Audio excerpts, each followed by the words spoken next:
actually feel like the rush was like strong, like you could feel it go up your body, like up your veins, and you just feel cold and hot at the same time, and like you just feel pleasure, like you just lie down there and just feel good.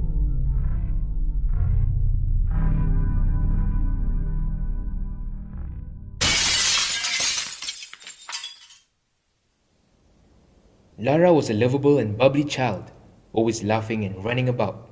It was evident of the type of personality she had as a kid. She was sweet and shy, almost fragile in a sense. Unfortunately, the circumstances led to them living apart. But the father, my brother, was working and trying to provide for them. Her mother, on the other hand, was also in England, working, trying to settle herself. But he always ensured that he kept in touch with the children. But I think you still need somebody firm, and there was nobody there. The first time I did it was in secondary school. I was 17 years old. We just did a bit and we smoked it at our house, and like it felt okay. Like I just was awake and productive and couldn't sleep, but I didn't see what the big deal was. Like I didn't have to do it again after that. The second time I did it was when I was in poly. This time it felt different. Like it felt much stronger. Like you can feel, I really feel the rush. You feel like pleasure. You just feel like this cold sensation in your body. Like you can just lie there for an hour and just feel good. I think it's just company that she was keeping. And as well as, she was growing up without a mother there. I was not there. She was with her dad, and my dad was traveling. And then I guess at that age, your friends play a big role. And if you mix around the wrong company, and that's it. I met Jess in secondary school. We were close. Like we used to like shoot out and we go to like bars or clubs and just like drink. Sometimes we'll study. Like if we have work to do, like we'll be productive and we'll do shit. And yeah, it was good. Like, it was fun. But after that, I met this guy, this dealer, and like, I ended up dating him.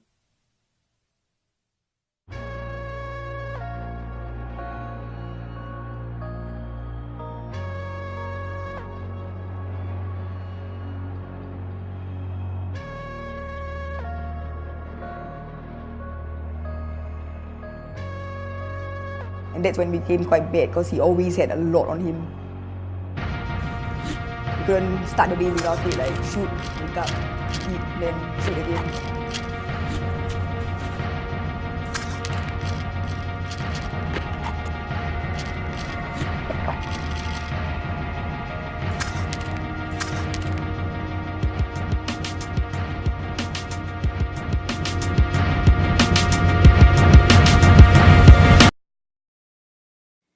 That was our daily routine, and yeah, just became quite bad.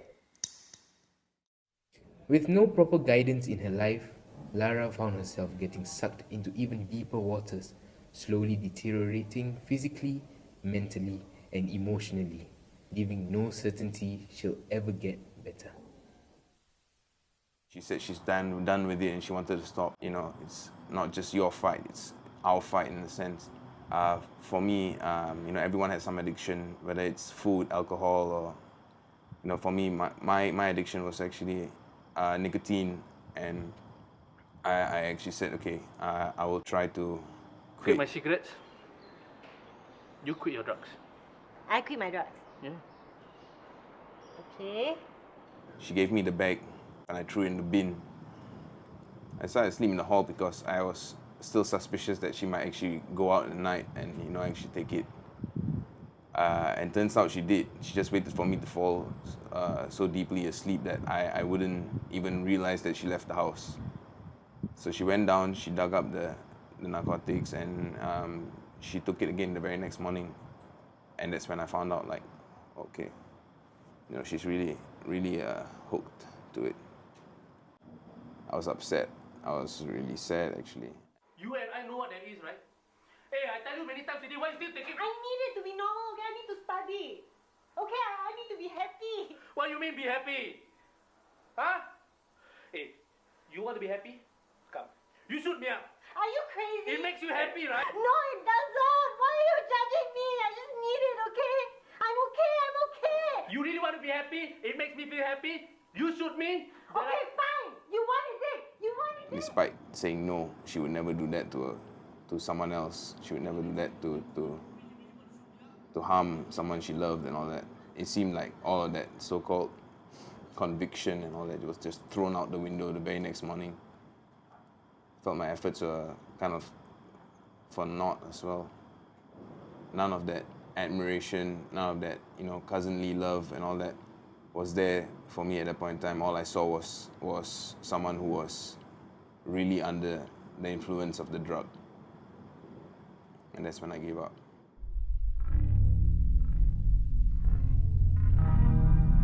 When she got arrested, she was actually at home. I wasn't there, and I didn't know what to feel about it. So I had to stop because we got caught, and I was doing a urine test, and like initial first few weeks I was just so tired. I didn't want to do anything. I felt so unproductive. I felt sad. I felt very lost also.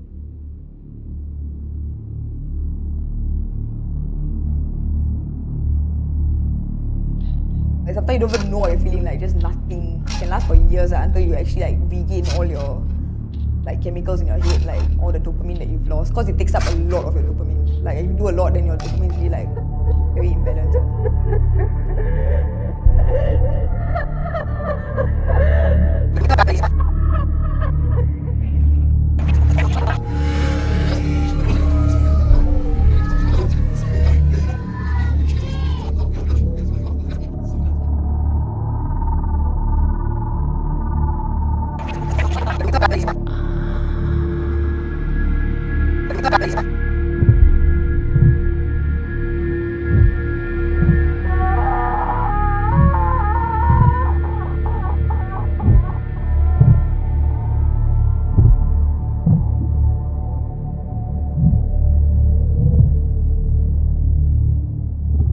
Honestly, I was just lying to myself. I just kept telling myself I can stop if I wanted to. But I knew, deep down, I knew I was addicted. Once my friends started telling me, they can see that I look different, I'm acting different. I still don't want to listen, but I knew they were right. But I just didn't want to accept it because if I accept it, it means I need to do something about it, and I didn't want to do anything about it. I didn't want to stop. And then one day, suddenly I just got this message at 5 a.m. from her friend saying just jumped.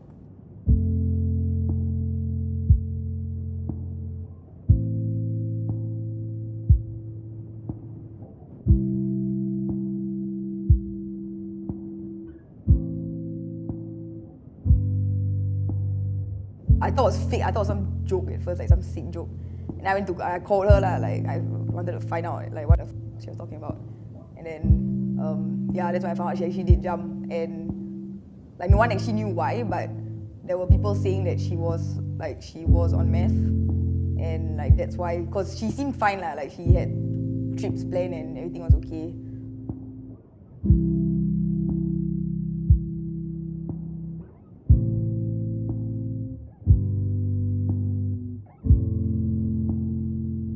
Everyone was really shocked. And her parents kept asking me if I knew anything, but no one really knew.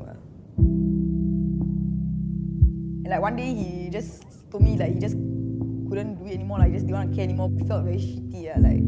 We were quite close. Then suddenly just felt like that. Then I think that's when it hit me. I realized if I kept doing it, I'm just gonna lose everyone slowly.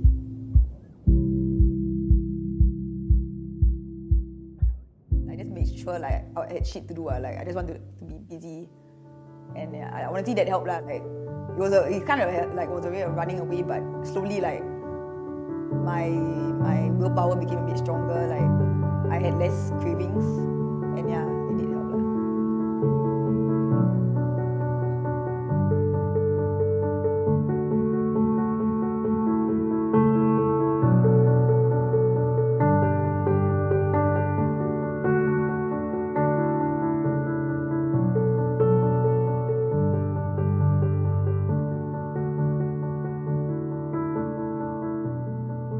I think with most addicts, whether it be, food or alcohol or drugs, I think it's usually a deep-seated issue, maybe a lack of love for themselves, lack of confidence because they didn't feel the love from someone else.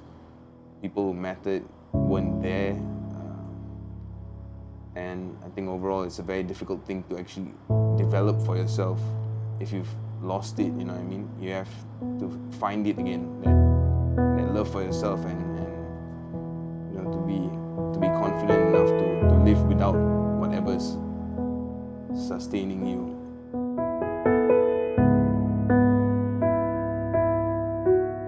Just keep telling yourself, if you say no to the first few times, like it'll get better.